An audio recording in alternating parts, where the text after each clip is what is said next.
नमस्कार मित्रों, मेरा नाम मनीष कुमार उपाध्याय। मैं सिंगरामऊ जौनपुर उत्तर प्रदेश से आप सभी के बीच आज एक बार फिर से उपस्थित हूँ। मित्रों, कैसे हैं आप सभी? मैं बिल्कुल ठीक हूँ। और जैसा कि आप सभी जानते हैं कि मैं एक टीचर हूँ। मैं एक अध्यापक हूँ और एक कोचिंग चलाता हूँ, माँ शारदा कोचिंग क्लासेस, सिंघावल सिंगरामऊ जौनपुर में, उत्तर प्रदेश में, जो कक्षा 1 से लेकर 10वीं तक हैं।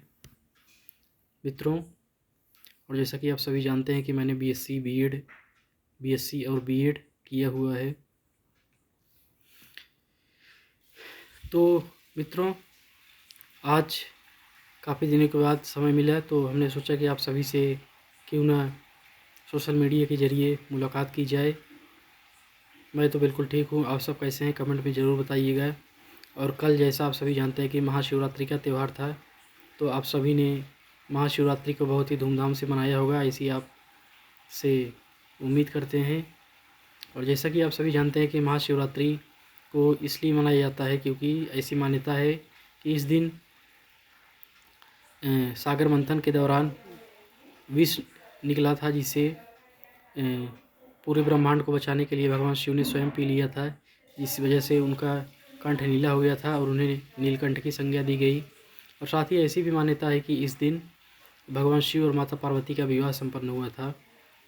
और एक ऐसी भी मान्यता है कि फाल्गुन मास के कृष्ण पक्ष की चतुर्दशी को भगवान शिव ज्योतिर्लिंग के रूप में प्रकट हुए थे। तो मित्रों, महाशिवरात्रि आप सब लोगों ने खुशी खुशी मनाया होगा। और इसी तरह से हमारे भारत में साल भर कुछ न कुछ त्यौहार आते रहते हैं और हमारा भारत हर्ष और उल्लास से इन त्योहारों को मनाते रहता है। आप सभी इन त्योहारों को मनाते रहिए और खुश रहिए, ऐसी ईश्वर से कामना करते हैं। और जैसा कि आप सब जानते हैं कि हमारे उत्तर प्रदेश में महाकुंभ का आयोजन किया गया था, जो कि 26 फरवरी को समाप्त हुआ। और करीब हमारे देश की आधी आबादी 66 करोड़ लोगों ने इस महाकुंभ में स्नान किया। और 140 करोड़ आबादी है और 66 करोड़ ने स्नान किया, तो मित्रों यह एक बहुत बड़ी बात है।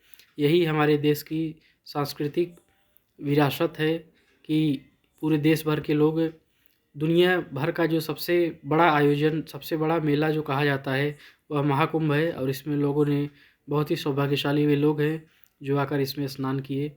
और मित्रों, अपने पापों को उन्होंने धोने में मदद की अपनी। महाकुंभ के बारे में ऐसा कहा जाता है मित्रों कि महाकुंभ में स्नान करने से पापों से मुक्ति मिलती है और व्यक्ति को मोक्ष भी मिलता है। इस तरह से महाकुंभ में स्नान करके लोग पवित्र हुए और अपने पापों को धोए और जीवन में सत्कर्म करने की उन्हें प्रेरणा मिली कि जीवन में कभी गलत काम ना करें और जीवन में हमेशा सही काम करें। एक तरह से महाकुंभ भी हमारे उत्तर प्रदेश की अर्थव्यवस्था में बहुत ही बड़ा योगदान दिया, जो करीब 3 लाख करोड़ का आर्थिक एक तरह से जो मदद थी वह महाकुंभ के जरिए उत्तर प्रदेश को मिली और पूरे देश को इसका लाभ होगा। तो इस तरह से यही हमारे देश की सांस्कृतिक विरासत है और हमारे देश की अखंडता का प्रतीक है कि पूरे देश भर के लोग आए इस महाकुंभ में और उन्होंने स्नान किया। और जैसा कि आप सभी जानते हैं कि इसके बाद अगले महीने मार्च में होली भी आने वाली है, 14 मार्च को। इस तरह से हमारा भारत त्योहारों का देश है और पूरे साल भर कुछ न कुछ त्यौहार लगे रहते हैं। और मित्रों, मौसम भी अभी बदल रहा है। ठंडी का मौसम लगभग धीरे धीरे जा चुका है। 70% आप कह सकते हैं, 30% खाली बचा हुआ है, 30% सर्दी के मौसम। तो मार्च महीने तक लगभग ठंडी और रहने वाली है, हल्का फुल्का। बाकी अप्रैल महीने से गर्मी पड़ना शुरू हो जाएगी। और इस साल जैसा कि आप सभी जानते हैं कि बारिश कम हुई है और ठंड भी कम पड़ी है। हमारे उत्तर प्रदेश में बरसात भी कम हुई और ठंड भी कम पड़ी, और जिसकी वजह से गर्मी भी इस साल बहुत पड़ने वाली है। तो आप सभी उसके लिए तैयार रहिए।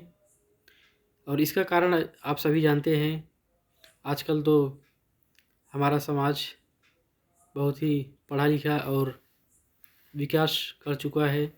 इसमें जो सदस्य हैं वे सभी पढ़े लिखे हैं और ये जानते हैं कि इन सभी प्राकृतिक प्रकोप का क्या कारण है। इन प्राकृतिक प्रकोपों का कारण आप सभी जैसा कि जानते हैं कि प्रदूषण और पेड़ों का कटाई, वनों का कटाई। मित्रों, जैसा कि आप सभी जानते हैं कि पेड़ों की कटाई लगातार जारी है और पेड़ पूरे भारत ही नहीं पूरे विश्व में शहरों को बसाने के लिए और कारखानों को बसाने के लिए अनेक उद्देश्यों से या अनेक कार्यों के लिए लकड़ियों को काटा जा रहा है और नए पेड़ नहीं लगाए जा रहे हैं, और जो लगाए भी जा रहे हैं पेड़ जल्दी हो नहीं रहे हैं।